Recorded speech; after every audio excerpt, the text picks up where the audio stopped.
had an effective vaccine, 2 of them, the Salk, but the Sabin in particular for widespread use.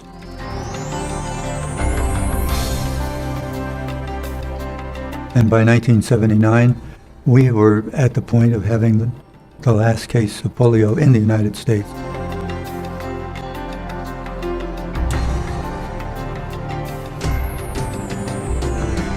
I was asked to recommend a immunization that might be useful, and I strongly recommended polio.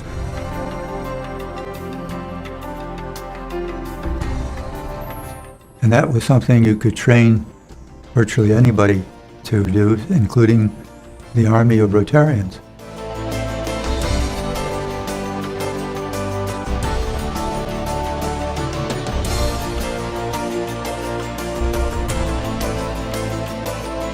We could help financially in providing vaccine and other social mobilization and other activities.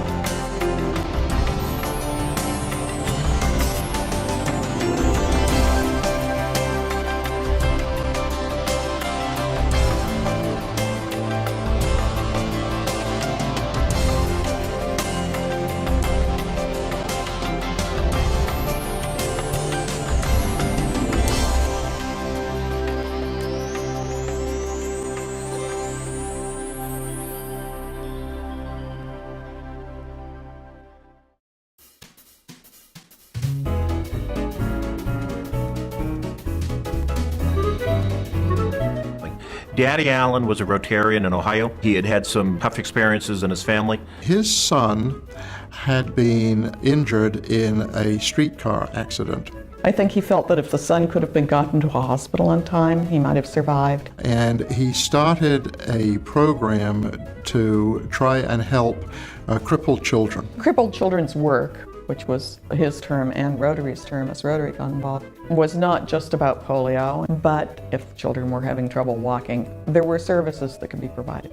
And pretty soon the other Rotary clubs around that part of Ohio picked up on it and said, well, we'd like to have a crippled children's movement in our club. And it spread like wildfire. There started to be discussion about possibly charging certain dues to every Rotary club that chose to become a member, and there began to be a backlash. It actually divided some of the leadership of Rotary and was actually defeated. In 1923, Rotary developed something called a Statement on Community Service. And what it said is that local Rotary clubs have autonomy and they choose their own projects. The impact of Resolution 2334 was basically stop this movement of Rotary's big thing is crippled children's work. Stop that in its tracks. It laid down the law that there could be no global Rotary service projects. Before I became president, when I was president nominee, I thought a lot about what can I do when I've got the responsibility for leading this organisation of 800,000 people. But I'd been to India and to Northwest Africa, and I'd seen the conditions there. And they're horrible. And I just couldn't imagine spending a year doing little things when there's these huge problems to be met.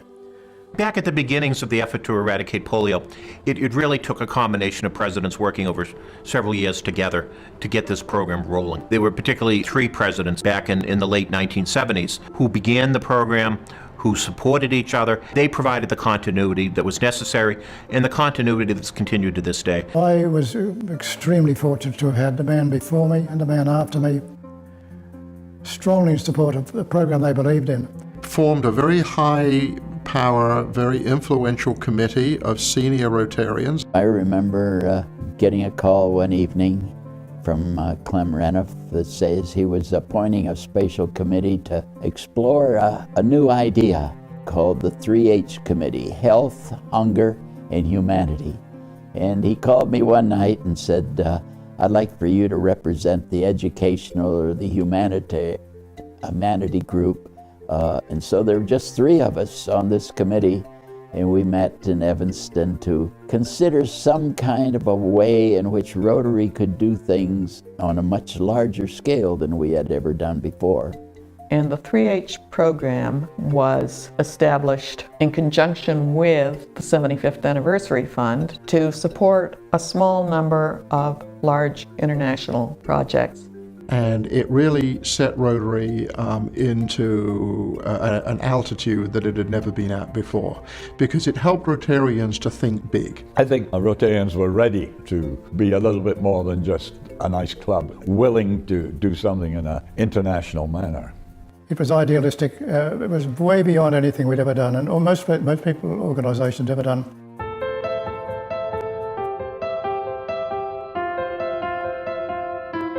The Philippines had one of the highest incidences of wild polio virus in the entire hemisphere. They had this proposal that if we could get the money to buy the vaccine, they would immunize all the children in the Philippines. And they said, we can mobilize Rotarians and communities, and we can immunize everybody if we only had the money. So as a result, they applied for a grant, a little over $700,000, and it was the very first grant of the polio eradication campaign. Jim Bomar himself went down to participate in the immunization, and he felt something tugging on his trouser leg. And he looked down, and there was a little boy, a crawler, crippled up with polio. And the boy said to President Jim, thank you, Rotary, that was my sister.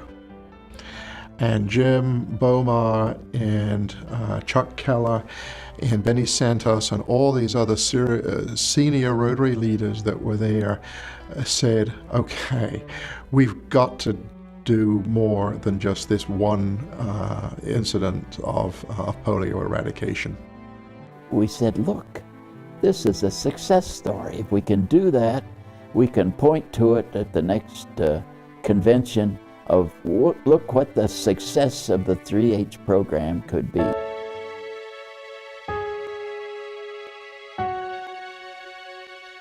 And while he was there, his hosts felt that it was interesting for him to take him to the naval shipyard and show him 2 naval ships that were just being built for the Australian Navy at a cost of only $100 million. On the plane on the way back, I picked up a copy of the Reader's Digest, and there I read that for something like the cost of one of those naval vessels I'd seen, they'd eradicated smallpox. So I thought, why can't we do that? Didn't think about the logistics. So I couldn't wait to get back, and I'm going to ask John Sever. He was uniquely qualified. He was a medical researcher. He was in charge of a large organisation which was concerned with infectious diseases, and he was a district governor. So he knew what Rotary was capable, had a very idea of what Rotary was capable of. I asked exactly the right man. Then I wrote him a relatively long letter explaining why we should select polio and the eradication of polio. The vaccine was available. It was proven to be very effective. It was inexpensive. It was easy to give. Anybody who can count to 2 can be trained to be on the immunization team. So I said to him, would you mind taking that to the board? It was not my board, it was Jim Bomar's board. This is September 78. Well, he convinced them in no time that we should be engaged in this great project.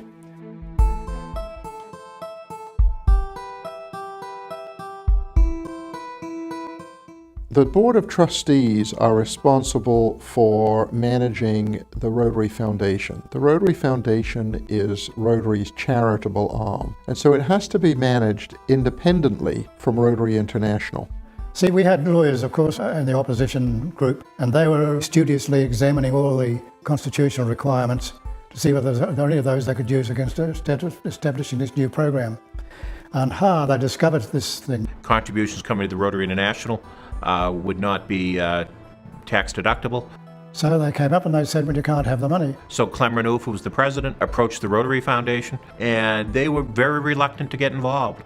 The number one problem that the trustees had with this was that it would reduce what funds they were able to raise for the annual fund.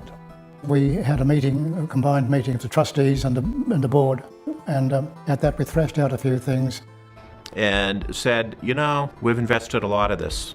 The Rotarians behind it. Come on, will you help us with it? And they basically said, yeah, we're not going to get actively involved, but we'll allow the organization to be used to be the conduit through which funds pass through.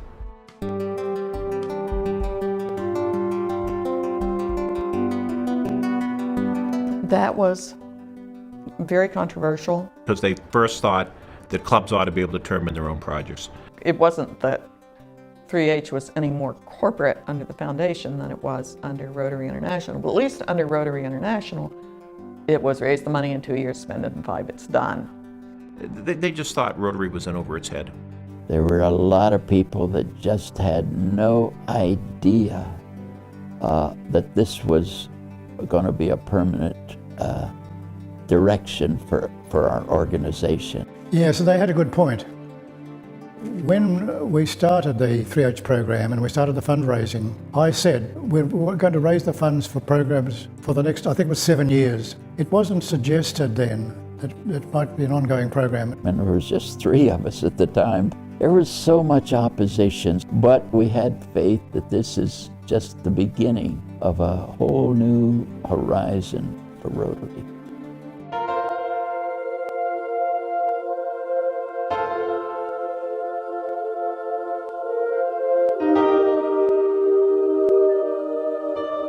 Of course, Carlos Canseco was a physician. Carlos was a tremendous addition with his drive, enthusiasm. He had befriended Albert Sabin, who was pushing the idea that polio eradication could be achieved by using his vaccine, the Sabin vaccine, and undertaking multiple mass polio campaigns to interrupt the spread of the polio virus in community after community until it no longer could exist in the world.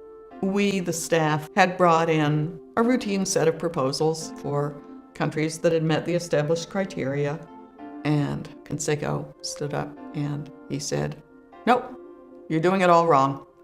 None of these grants should be approved, and it's just money down the drain because you're not going to get rid of polio that way. And it just stopped everything. Right from the day he came to be incoming president and then president of Rotary International, was anxious to move Rotary forward now into supporting national immunization days to accomplish much more intense and rapid immunization with the target eventually of eradication.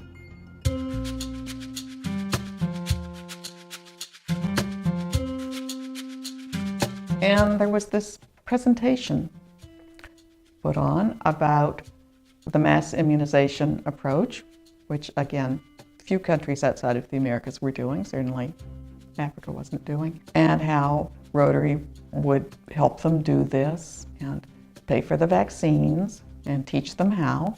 And we had to set up a separate meeting at the Intercontinental Hotel, which was not on the property of WHO or UN. We were asking the ministers of health to come and have wine and cheese and learn about what Rotary is going to do.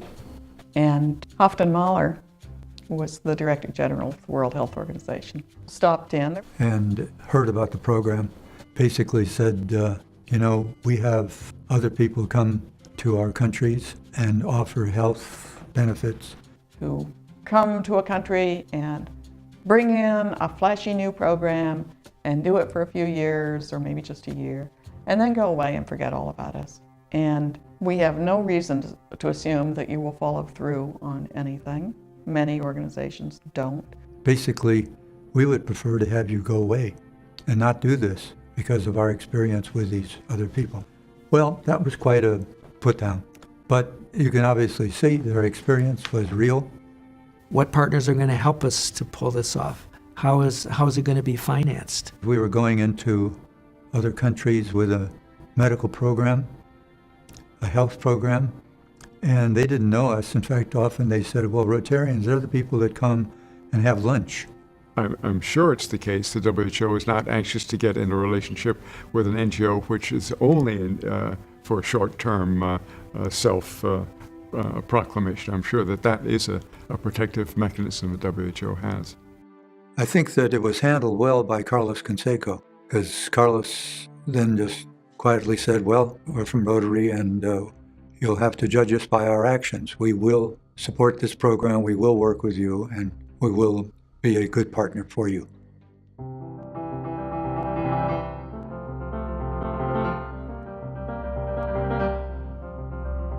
So he had it all lined up. The first day he was in office, he called a meeting of that committee. Carlos wanted to get a clear message because there had been confusing messages, pros and cons of vertical versus horizontal immunization. So we brought together this advisory committee, the Polio 2005 committee, which included Carlos, myself, and Sabin, and people from WHO. John Sever was chair of that committee. Albert Sabin was brought in as a special guest. Again, he and President Canseco knew each other, so he responded on the invitation, and he was a character. And Dr. Sabin came into Evanston, and he was kind of a tough old guy. He banged his cane on the table and he says, you guys got to know that you'd have to raise at least $100 million just to get it started. And you'd have to immunize 500 million children just to feel you've got it going. And everyone looks, this is Albert Sabin. This is one of the most famous men in the world at the time.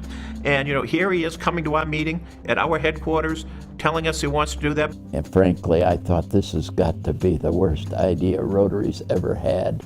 We were so naive that we thought this could be done pretty easily. But since the board had already made the commitment to do this, we figured let's get it a start. He saw the potential of Rotary. He saw that we could get into all those villages and towns in all of these different countries. He was trying to get them, the World Health Organization, to agree to having mass immunizations as an opportunity to look at a way of eradicating polio.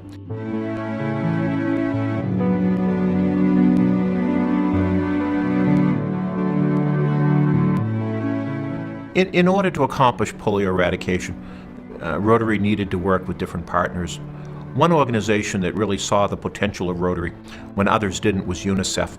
And a lot of that was as a result of the then executive director, Jim Grant. And Jim Grant worked with Herb Pigman and John Sever and others, and had some preliminary conversations about how UNICEF might work with Rotary. UNICEF was, and still is, a leader in social mobilization for child health initiatives. Social mobilization means getting the whole community involved in something. The elected officials, to get them behind it, to get the finance that's required, to get everybody to hold up that single goal of a polio-free country or polio-free area.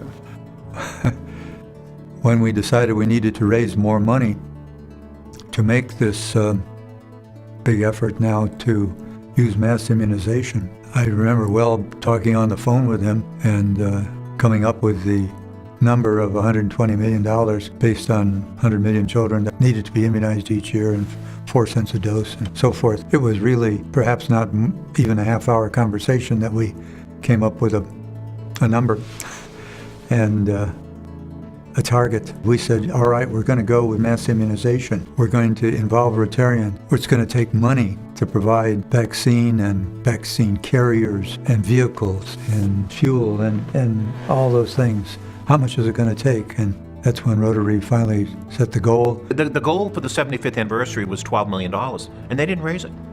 They didn't raise it. So when a few years later, they came back again and said, oh, by the way, let's raise $120 million to eradicate polio, the reaction was, you got to be kidding.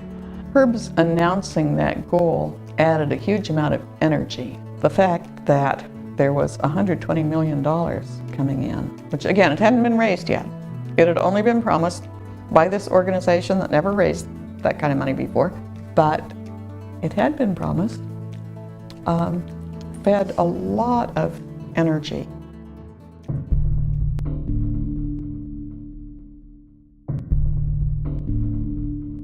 That was extraordinary. Of course, we were all waiting and waiting and waiting. We had no idea those of us who had just been working in the trenches, whether we got anywhere near it. The international chair asked each national chair to report in on the actual numbers that the clubs in his country had raised. We've passed the $100,000 mark. In all the days that I have left on this earth, I will never forget the excitement of that day. Our goal in this campaign is $120 million. Yeah, will we make it? There were lights around the room that would turn on going toward the goal. The final one of our 44 campaign committees to report is that of the United States of America, Bermuda, Bahamas, and Puerto Rico. The lights went on around all the time, more, and then it was announced that the U.S. had raised $119,186 million. We're over goal!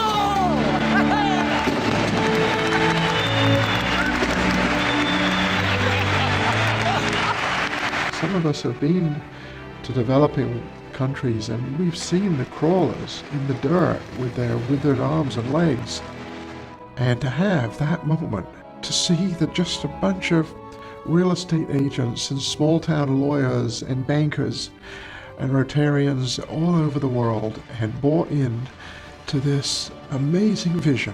It's very hard to imagine that this would have happened, certainly in 1988, without the seminal work that Rotary International did, and first and foremost, the very strong advocacy at the global level that took place, that Rotary pursued.